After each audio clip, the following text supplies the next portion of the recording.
everybody, Panzer Penguin here, coming to you with my first video of Global War 1936 to 1945. This is actually captured from a current game I'm playing on the weekend. We played yesterday, which was Saturday, and we got through the first two turns. Took quite a while, as we had lots of questions on some rules and what certain things meant. As you know, when you play the game, you start to discover things that don't quite aren't quite worded right, or something like that. There's always something that pops up once you're actually playing the game, as opposed to when you're just setting it up and reading the rules. Um, so as you can see, this is a completely different map than the Global War 1939 to 1945 version of the game, though there is a 1939 scenario for this particular board and setup. Um, you will notice on the country cards down here that a few of them say, in the 1939 scenario, so starting July 1939. Oh no, that's a bad example. One of these. Uh, or I mean, just look at this right here. So scenario 1936, 1939 shows your starting money and your wartime income. So this video is basically going to be my first impression video on the game, and I am playing as the Commonwealth. So I'm playing as Great Britain, uh, the Commonwealth of Canada, South Africa, the Far East Command, and Anzac. So all the British controlled factions. While we have another player playing as Russia. He controls the Republican Spain forces and the Communist China forces. The other player is playing as Germany, Italy, and Japan. And while the last player is playing as the United States, France, and the nationalists of China. The German player, of course, controls the nationalist Spanish forces. Um, so one thing we're retroactively going to have to fix is this fleet here is actually not allowed to traverse into the Pacific. We missed it during gameplay, but when we were talking about the game afterwards, we discovered that you are not allowed to move the Atlantic American fleet into the Pacific. So we'll have to move these guys back. Otherwise, you get this super stack of a fleet, which can be detrimental to Japanese expansion. Otherwise, I don't think there's really anything too outstanding, other than some slightly confusing rules, like with Italy. Nothing that Italy can take over has a monetary value. So how does it get up to its wartime income when it starts at 7 and needs to reach 10? Does it, count all the territories it owns, because that adds up to 10? So we're a little bit confused, not really sure what the answer is to that. So we're kind of going with the flow. So as the United Kingdom, I am keeping an eye on the German build. As you can see, they have not built any new ships yet. And if we look at their production queue, they do have a battleship. They've only moved it up one spot over 2 turns, so it doesn't really seem like they're going to be trying to do an invasion of England anytime soon. Um, I have consolidated my Atlantic fleet into one group, and I am pushing through the completion of my naval forces that were already in the queue. As you can see, I just uh, need to pay some. Well, I don't think they're done yet. I think I have to pay one more round on these ones, and I started a new cruiser, so he's one turn behind. So turn one. So yeah, I still getting used to how the production thing works, needless to say. So as you can see by our turn tracker, we're at the start of turn 3, which is July of 1937. I'm thinking war will start around the historical date, maybe. Um, Now, we can't really figure out why the Japanese Navy started here in Sea Zone 52, but that's what the setup chart says. So that's where we left them. As you can see, my Navy here in the Mediterranean is quite undersized compared to what is opposing me.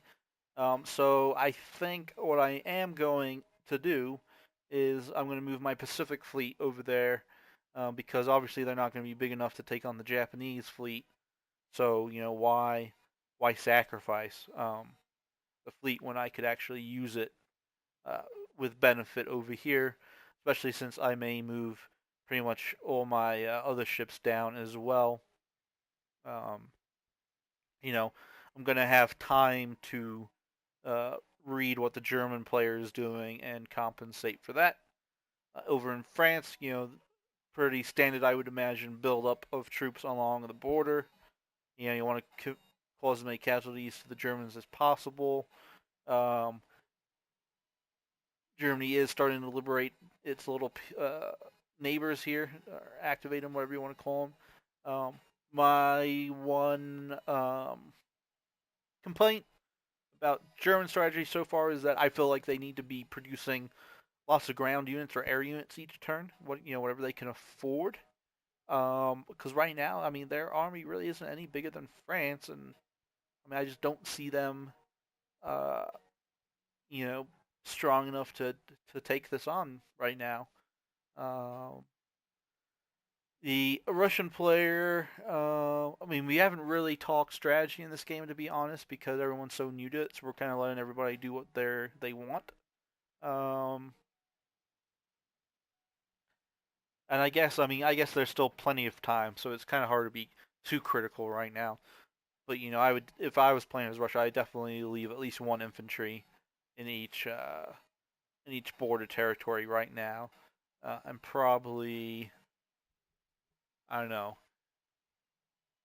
they have a non-aggression pact with the Chinese, so I'd honestly start moving some of these units back uh, to Europe, the European side. Japan has decided to invade China early on, and actually had a surprisingly good attack in Peking. We were expecting heavier losses, but there were none. The Chinese have responded by moving their now activated Chinese troops from the warlords and moved them into Shaanxi, the territory, not the warlord country, which is the greater area. And the Chinese or the Japanese also took over Shanghai because the Chinese had moved all his troops out to potentially go to war with the communists. So some interesting play there. Um, but we'll see what happens. It's still a long way to go, and Japan doesn't have all that many land forces if you really look at it. So they're gonna have to rely heavily on their air force to cause some damage in the whatever future attacks they make. But it does give them some bonus income, which is quite useful. Um, what are those militia?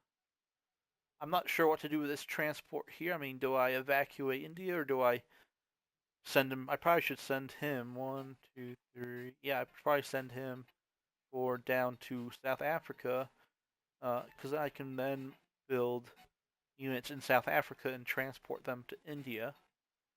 Uh, Italy, well, the German player said he doesn't really care about Italy, so isn't really doing much down there. I think that's a mistake. Um, Biggest mistake so far was the Russian players' tactics in Spain. As you can see, they're down to a fighter and a bomber, while they're surrounded by cavalry, infantry, and some militia. So right now, the Spanish forces cannot receive aid because all the ports are controlled by the nationalists, and they cannot even take over territories either. So, I mean, if it was me, I would definitely. Oh, there's also a nationalist fighter here. I'd probably send in either a tactical bomber myself or a medium bomber myself as Germany, and I would have sent in a say mountain troop or something as Italy, just to get you know just get this battle over with. Gain the one extra income each turn from having nationalists win. I mean, every 3 turns, that's an extra infantry you could buy, and then you don't have to worry about spending more because if the national or the Republicans here roll militia or infantry, then okay, game is on again, and you're gonna have to start committing more forces, but we'll see what happens there. Um, what else? I mean, again, it's still really early on in the game, so not much has been happening. Um, Russians have deployed some of their new naval units to the Baltic Sea. I'm perfectly happy with that because that uh, means a battle with the German fleet here. And we got some submarines, a cruiser or two, three submarines, two destroyers, a cruiser against a cruiser, some submarines, coastal submarine. So yeah, I mean that's a pretty even battle. It's I guess whoever sends their air force in. Um, the United States hasn't been building anything. They've been saving the money, which I think I might agree with in this case. You know, save it up to build something big. You know, naval ships, air force. I don't know.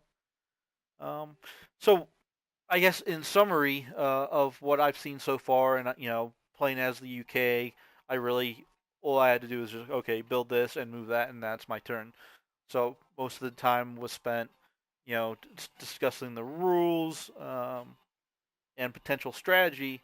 And what I'm noticing is that there is just huge replayability potential in this because there's going to be roughly 6 turns of buildup before the Germans start start the World War and declare war on a major power.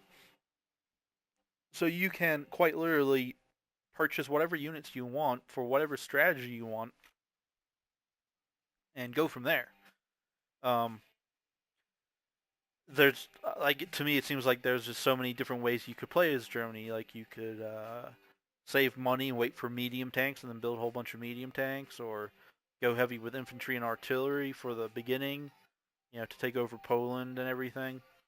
So many different possibilities.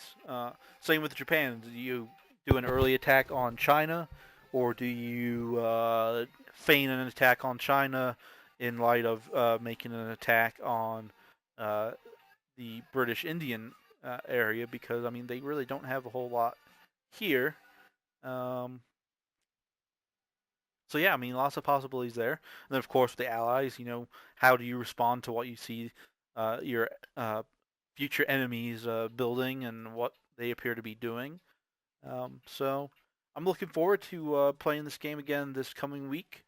Uh, I have a group on Friday, and hopefully I do not have to play as the Commonwealth. Hopefully I get to play as either one of the Axis countries or the United States or something, just to put into action one of my potential strategies I've been thinking about. So I know this video is rather brief and sort of maybe scattered in direction. Um, but there it is. I mean, this is what 2 turns of Global War 1936 look like with some different strategies and moves. I have noticed a few things in the base mod that I'm gonna change this week. Some units that I forgot to just remove from the board.